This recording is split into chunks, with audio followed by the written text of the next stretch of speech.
Hi everybody, I'm Bill Whittle and this is the Firewall.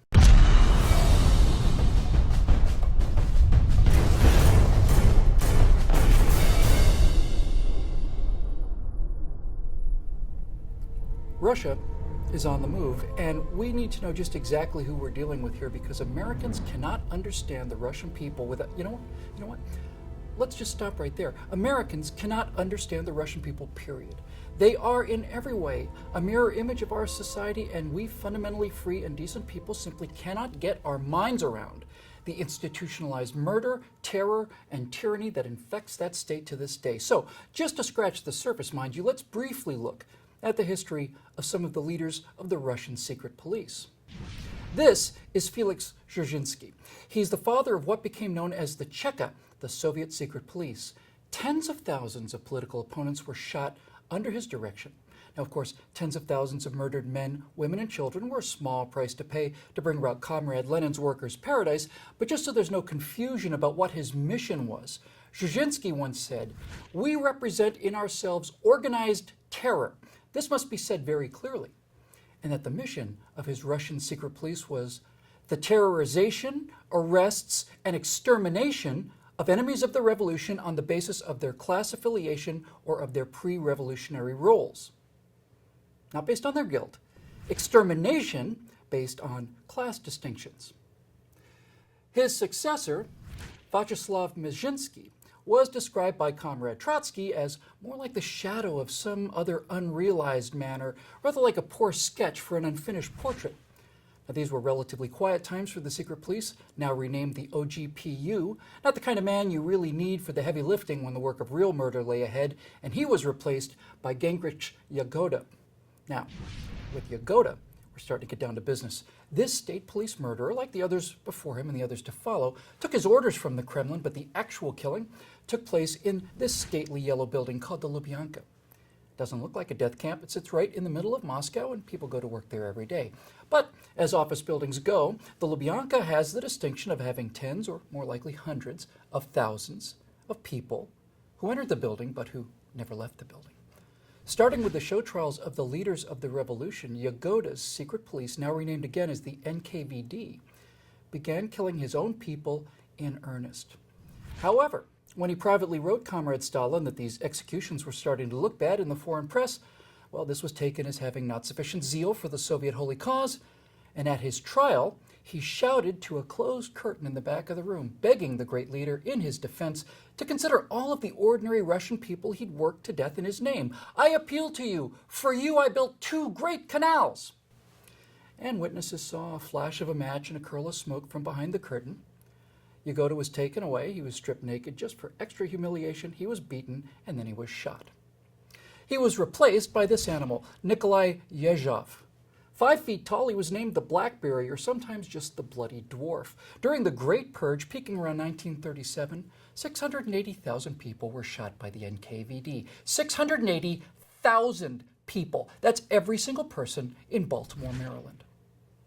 Why were you shot? Well, maybe you had relatives overseas and were engaged in anti-Soviet spying. Maybe you raised your hand to make a suggestion to improve crop yield at a collective farm meeting and were guilty of lack of faith in the Soviet leadership. Maybe someone wanted your little dacha, your little cottage, or maybe somebody wanted your job, or your overcoat, or your wife. And all they had to do was write a letter, and you were either sent to the frozen gulags and worked to death, or more likely, you were taken to the Lubianka and simply shot in the head. Now, Yezhov, industrious communist state murderer that he was, made a major improvement to the execution chamber in the basement of the Lubianka. It was a sloping concrete floor with a little gutter that made it far, far easier for them to just simply hose off the blood and get on with the next set of executions. Now, you'd think that the Russians would be ashamed of this, but on December 20th, 1937, there was a gala celebration in the Bolshoi Theater to celebrate 20 years of Russian state police terror. Yezhov's picture hung beside Stalin's, and he entered to thunderous applause. Now, of course, killing thousands of people every week by hand all through the night can take its toll on a man.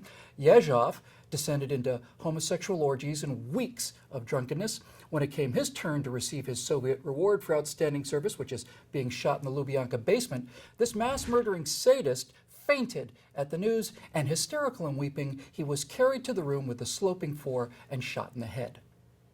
Now, surely you'd think nothing could be worse than Yezhov, the disappearing commissar, the man who was airbrushed into being a Soviet non-person, and you'd be wrong.